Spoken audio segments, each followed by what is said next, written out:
Eh bien, écoutez, bonjour. Vous avez donc 10 minutes pour présenter votre projet. Vous avez la sapette si vous voulez ici. Et puis après, donc, on passera tout un ensemble tout un temps de questions qui vous seront adressées à la fois par l'assistance et par moi-même en fonction voilà, des interactions qu'on aura. Bonjour Antoine, bonjour à tous. Donc aujourd'hui on va vous présenter une expérience qui est disponible au niveau du pavillon XR qui est juste derrière vous, qui rassemble plusieurs entreprises technologiques, qui tourne autour du Casino Disparu, qui est un bâtiment qui a existé à Nice, au niveau de la promenade des Anglais sur la baie des Anges, qui a malheureusement disparu. Et donc avec Adèle, on va vous redonner un peu le contexte de la genèse de ce projet, entre la métropole de Nice et une société bordelaise. Et puis ensuite, on va rentrer un petit peu dans le détail de l'expérience. Et je vous invite vraiment à venir ensuite sur le stand H47 d'Holoforge pour mettre le casque et tester cette expérience. Donc très rapidement, les présentations. Donc moi je suis Boris Gambé, je suis directeur du département Holoforge. Holoforge, c'est un département rattaché à une société de jeux vidéo, Asobo Studio, qui est basée à Bordeaux, qui fait des jeux traditionnels depuis une vingtaine d'années. Et Holoforge a la particularité d'aller mettre cette expertise 3D au service, non pas du grand public via le jeu vidéo, mais au service de la culture, des musées, des métropoles. Et je suis accompagné aujourd'hui d'Adèle. Bonjour, donc Adèle Faustinien, je travaille à la culture pour la ville de Nice. Donc je vais enchaîner sur la genèse du projet.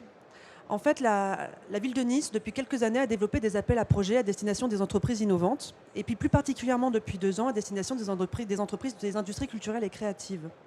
Ces appels à projets sont lancés par la direction du développement économique et ont vocation à faire venir sur le territoire des entreprises qui peuvent apporter des développements qui ne concernent pas nécessairement la culture, mais moi, en tant que représentante de la culture, vous vous doutez bien que quand j'ai entendu parler de cela, je me suis dit que c'était une belle opportunité justement pour valoriser nos contenus, nos fonds, nos collections et les compétences que nous avons au niveau de la culture. Donc le but de ces appels à projets, c'est de développer des démonstrateurs qui initialement étaient envisagés comme des démonstrateurs déposés dans un centre d'affaires pour être disponibles lorsque des interlocuteurs de la métropole venaient pour voir un petit peu ce que la métropole développait. Et je me suis dit que c'était vraiment dommage parce qu'un démonstrateur, ça pouvait aussi être une médiation culturelle dans un lieu culturel à destination du grand public, un lieu qui permettrait justement de donner une nouvelle dimension aux démonstrateurs, d'être un véritable showcase et surtout d'aborder les choses de manière un petit peu différente, c'est-à-dire ne plus voir la culture seulement comme une culture de guichet, mais vraiment comme un collaborateur, un partenaire pour développer des sujets, des médiations innovantes et être un vecteur d'attractivité et de rayonnement, certes comme on l'est d'habitude, puisque la culture est évidemment un acteur du rayonnement, mais aussi dans le secteur économique. Puisqu'on sait très bien que les industries culturelles et créatives, c'est un écosystème et qu'il s'agit d'adresser aussi bien les entreprises que les écoles, que le secteur culturel, les institutions, les établissements eux-mêmes. Alors bon, cette slide évidemment illustre ce que je viens de dire. C'est aussi, après je redonne la parole à Boris, mais c'est aussi évidemment le cœur de notre activité, la culture. C'est aussi une opportunité pour nous de développer des outils innovants que nous ne pourrions peut-être pas développer en temps normal, non pas que nous n'en ayons pas les moyens, bien que évidemment les budgets dans les collectivités territoriales, vous le savez, c'est un véritable enjeu, mais aussi parce qu'on n'est pas forcément acclimaté à ce genre d'outils et qu'il nous serait difficile en fait de faire un marché pour dire on veut ceci ou on veut cela, puisqu'en fait, on ne le maîtrise pas tout à fait. C'est un peu une gestion de l'innovation différente, c'est-à-dire que grâce à ce partenariat, en fait, dans le cadre de l'appel à projet, on nous ouvre les yeux, il y a une forme de pédagogie. Et c'est vrai que la relation qu'il y a eu entre Boris Gambé et le directeur du musée Masséna, Jean-Pierre Barbero, elle est, de ce point de vue-là, extrêmement éclairante. Jean-Pierre Barbero, la Villa Masséna, c'est un musée, donc c'est un petit peu le petit carnaval niçois. C'est vraiment sur l'histoire de la ville de Nice. C'est un musée extrêmement beau, extrêmement traditionnel jusqu'à présent dans la manière de présenter ses collections. Et il y a eu une symbiose entre les deux, entre d'un côté cette approche donc maquette physique et projection hologrammique, et l'approche scientifique portée par donc, le musée, par le directeur de notre bibliothèque de recherche qui a proposé donc, les fonds pour développer ce contenu. Et ce que je voulais dire aussi, c'est que pour nous, c'est formidable parce que c'est une première étape. Moi, je peux donner quelques chiffres de fréquentation, puisqu'on est à peu près à 2000 personnes en moins d'un mois de fréquentation, alors même que c'est un dispositif avec un casque. Donc, en fait, pour le public, ce n'est pas forcément la chose la plus évidente. Mais voilà, à peu près 2000 personnes en moins d'un mois qui ont réussi, grâce à cette collaboration qui est vertueuse, à découvrir d'une manière complètement différente le casino de la Jetée Promenade, un casino disparu depuis 1944. Donc vraiment, quelque chose d'extrêmement positif. Et je finirai juste là-dessus. La ville de Nice a été classée en 2021 au patrimoine mondial de l'UNESCO en tant que ville de villégiature d'hiver en Riviera. Et en fait, ce qui est fou, c'est que, évidemment, ce classement vient protéger ce qui existe. Or, le casino n'existe plus. Pour autant, c'est un symbole fort de cette belle époque niçoise. Donc en fait, il y a quelque chose qui est un peu fou, parce que grâce à cette nouvelle technologie, on fait véritablement revivre et on réintègre dans ce patrimoine protégé le bâtiment même du casino. Merci Adèle. Je ne vais pas m'éterniser sur la Villa Masséna, on vient d'en parler. On va juste rappeler que c'est quand même un bâtiment séculaire extrêmement joli qui est directement sur la promenade des Anglais et qui a la particularité de se situer à 500 mètres. Vraiment, on est juste à côté de l'emplacement du casino disparu qui aujourd'hui malheureusement a vraiment été oublié quand on se promène sur cette promenade-là. On n'a pas grand-chose qui nous indique où était ce bâtiment sur pilotis, qui était quand même une architecture assez insolite. Donc on trouvait aussi que la symbolique était intéressante de faire revivre ce bâtiment non loin de son emplacement d'origine. Maintenant, je vais prendre quelques instants pour vous parler de la méthodologie de travail qui est la nôtre, donc Holoforge Interactive, lorsqu'on nous confie ce genre de projet culturel. Dans un premier temps, avant de partir dans la production technologique, on rassemble une iconographie, on rassemble une documentation. Donc là, c'est un échange avec le porteur du projet, un échange également avec des experts. En l'occurrence, là, sur ce chantier, nous avons la chance d'avoir été accompagnés par un historien expert du sujet, M. Potron. Donc première étape, on agrège de la donnée, on essaye d'en sortir un script, de l'épurer, pour en faire quelque chose d'intelligible en 6-7 minutes d'expérience. Vient ensuite la traditionnelle étape de storyboard. Donc là, on va donner corps à cette écriture qu'on a validée avec le porteur du projet, avec des esquisses, avec des planches qui commencent à donner un peu de projection à chacun sur ce à quoi va ressembler l'expérience. Ensuite, on rentre dans le vif du sujet. Donc là, on fait valoir notre expertise 3D, nous qui sommes issus du secteur du jeu vidéo, à partir d'une iconographie parfois très ancienne. En l'occurrence, là, vous voyez sur l'écran que la meilleure photo qui était en notre possession, c'est ce cliché en noir et blanc du bâtiment sur son estrade, là, sur pilotis. Et c'est à partir de cette photo que les artistes 3D vont reconstituer le modèle, d'abord uniquement topographique. Donc vous avez au milieu la première étape qui consiste à refaire le bâtiment sans le texturer. Et ensuite, avec des photos qui ont parfois été recolorisées à l'époque, également parfois avec des projections plutôt oniriques, plutôt artistiques, de peintres qui se sont inspirés de ce bâtiment pour le coucher sur tableau. On est venu texturer le bâtiment et vous obtenez la modélisation texturée et éclairée qui est sur la droite de cette diapositive. Enfin, on y rajoute un peu d'interactivité. Donc là, c'est le rôle des développeurs de venir animer la maquette pour que ce ne soit pas un simple cliché froid qui s'enchaîne à la manière d'un PowerPoint, mais que ce soit quelque chose d'un petit peu plus centré sur l'utilisateur. En l'occurrence, en fonction de l'espace, en fonction de là où vous allez vous trouver autour de la maquette, certaines interactions vont se déclencher ou non, en fonction de là où vous portez le regard également sur la maquette physique. Si vous attardez sur un détail architectural, sur une coupole, sur une colonne, alors vous avez de la donnée iconographique et textuelle qui apparaît dans l'espace. Bon, c'est peut-être un peu abstrait, mais je vais vous montrer une courte vidéo à la fin pour que vous puissiez vous projeter. Et encore une fois, je vous invite vraiment à venir tester l'expérience sur le stand. Et enfin, donc, particularité de ce projet, la maquette, qui était quand même un objet assez insolite. On voulait ancrer l'expérience numérique sur du concret. Vous avez donc ici deux parties. Une partie en haut à droite qui est un plateau en chêne massif qui a été menuisé par notre partenaire Novea que je salue, qui se situe en Vendée. Et ensuite la résine qui va constituer, après 300 heures d'impression, le bâtiment lui-même qu'on est venu coller sur le plateau, sur le médaillon de chêne. Et enfin, pour terminer, l'exposition. Je ne sais pas si tu voulais peut-être rajouter un petit détail. Ben justement, même l'installation de cette maquette en fait illustre ce que je vous disais tout à l'heure, c'est qu'on n'a pas voulu juste mettre la maquette, on a vraiment fabriqué autour de la maquette une exposition à partir de tessons de bouteilles, de morceaux d'assiettes qui avaient été retrouvés lors de fouilles archéologiques sous-marines, avec évidemment des sources issues de notre bibliothèque de recherche. Et le but, c'est vraiment de dire qu'on ne dissocie pas technologie et approche traditionnelle. Et surtout, on ne dissocie pas le physique du virtuel. C'est-à-dire qu'avec cette maquette, on est dans le musée, on est immergé dans un sujet.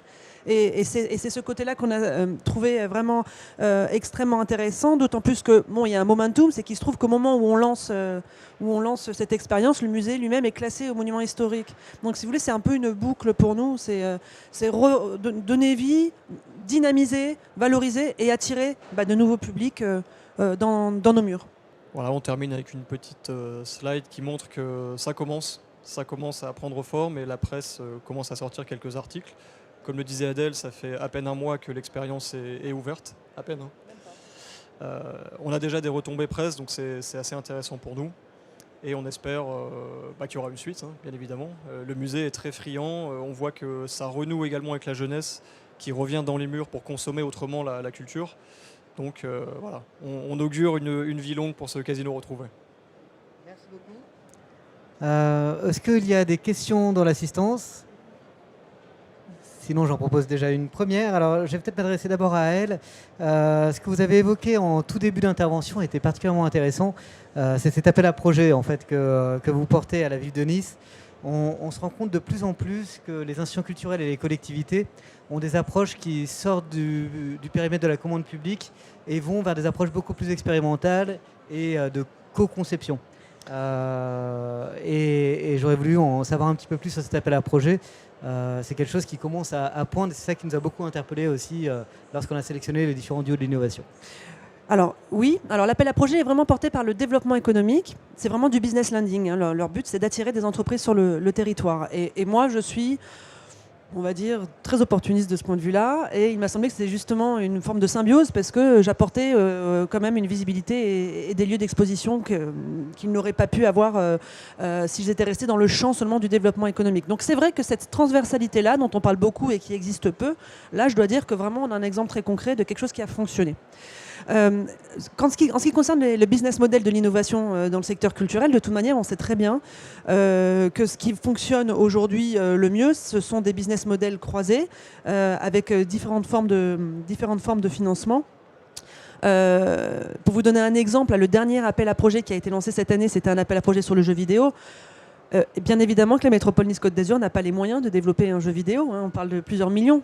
Mais lorsqu'on a des interlocuteurs qui font du jeu vidéo, des grands studios, donc là il y a un studio Phoenix qui va s'installer, le but c'est pas de leur dire on va vous financer quelque chose, c'est de dire vous allez trouver des collaborateurs, des partenaires qui vont vraiment être là pour vous accompagner, et pas seulement sur le secteur d'Eveco, mais aussi au niveau de la culture, donc ça c'est mon boulot, pour justement vous donner, vous ancrer sur un territoire, vous ancrer sur un territoire auprès d'une population, vous ancrer sur un territoire auprès des étudiants de certaines écoles du jeu vidéo qui sont en train de s'installer. Donc moi c'est ce côté écosystémique vraiment qui m'intéresse. Il y a une personne en charge des industries culturelles et créatives au niveau du DevEco, et moi je fais vraiment du développement culturel, mais il fallait vraiment, si vous voulez, ces deux interlocuteurs pour pouvoir justement porter et amener au bout, produire ce type de projet. Un trait distinctif effectivement déjà de ce projet, c'est sur le modèle économique d'origine. Deuxième question peut-être plutôt pour Boris. Vous n'en êtes pas à votre coup d'essai dans la culture, vous avez déjà fait quand même pas mal de projets. C'était quoi les défis en fait que vous avez relevés sur ce projet en particulier ? Je dirais qu'il était double. La première étape, j'en ai parlé, c'est l'iconographie. On aime partir de plans, on aime partir d'existants assez riches parce que ça nous facilite la tâche pour lancer la production. Et c'est vrai que là, les meilleurs clichés qui étaient en notre possession étaient des clichés noirs et blancs. On n'avait pas vraiment une vue totale du bâtiment sous tous les angles, donc on a dû aussi inférer une partie de l'architecture à partir de cette iconographie. C'est un travail qui demande quand même une certaine minutie et qui demande aussi la validation parfois d'un corpus scientifique qui est là pour avaliser le fait que la projection que l'on fait de ce patrimoine disparu, elle est pertinente, elle est correcte.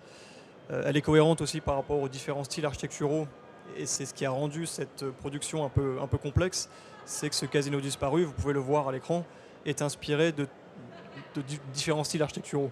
On n'est pas sur un bâtiment classique, typique fin 19e, début 20e. On est allé s'inspirer un petit peu de l'architecture byzantine, on est allé en Orient, enfin voilà. Et ça se retrouve dans ce melting pot de styles, avec des colonnes, avec des voûtes, qui au final donnent un bâtiment qui est assez magique, mais qui, pris indépendamment, appartiennent à des secteurs, à des patrimoines très isolés. C'était la première difficulté. Et la deuxième, c'était plutôt un challenge pour nous technique, c'était de venir interagir avec cet objet physique.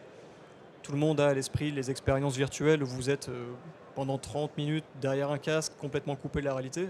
Là, au contraire, on souhaitait que la personne qui fait l'effort de venir dans les murs à la Villa Masséna, qui va cheminer à travers les salles classiques pour voir des objets sous vitrine, etc., on ne voulait pas à ce moment-là lui mettre un casque, l'asseoir dans un siège et la couper du monde. On voulait au contraire qu'elle puisse tourner autour de cet objet physique. Et du coup, c'était pour nous, en tant que développeurs et en tant que faiseurs de tech, une nouvelle façon aussi de consommer cette donnée 3D. Donc c'était assez intéressant de ce point de vue-là. Et l'aspect digital aussi est essentiel dans l'expérience. Une question peut-être plutôt aussi sur, d'un point de vue financement. On parlait de cofinancement à l'instant. Est-ce que vous seriez en capacité de communiquer une fourchette budgétaire en fait, sur ce type de projet ? Comment il a été financé et éventuellement, est-ce qu'il y a un intéressement de la part de Loforge aussi sur l'exploitation ? Alors, nous, notre but, c'est que ce soit gratuit, en fait. Hein, donc, le musée est gratuit. Les musées de Nice, il y a vraiment une politique culturelle pour que les musées soient gratuits pour les Niçois et les habitants de la métropole. On voulait vraiment que ce soit gratuit. Donc, de ce point de vue-là, pas d'intéressement. Bon, après, c'est un vrai sujet sur d'autres projets que nous menons. Hein, la question de la monétisation des médiations culturelles. Mais là, spécifiquement sur cette approche-là, vraiment, ça fait partie de la collection du musée. On veut le pérenniser et le but, c'est vraiment que ce soit gratuit. C'est pas une expérience en plus. D'ailleurs, on n'aime pas trop ce principe de l'expérience en plus où on prend un ticket en plus. Enfin, en tant qu'utilisateur, moi, je trouve ça plutôt bien d'arriver dans un lieu et de savoir que finalement, tout est ouvert. En ce qui concerne les fourchettes, les appels à projets, en fait, ils ont des fourchettes entre 30 et 60 000 euros pour les entreprises. Donc, ils n'ont pas tous été financés au même niveau. À vrai dire, j'ai plus du tout de mémoire pour Holoforge.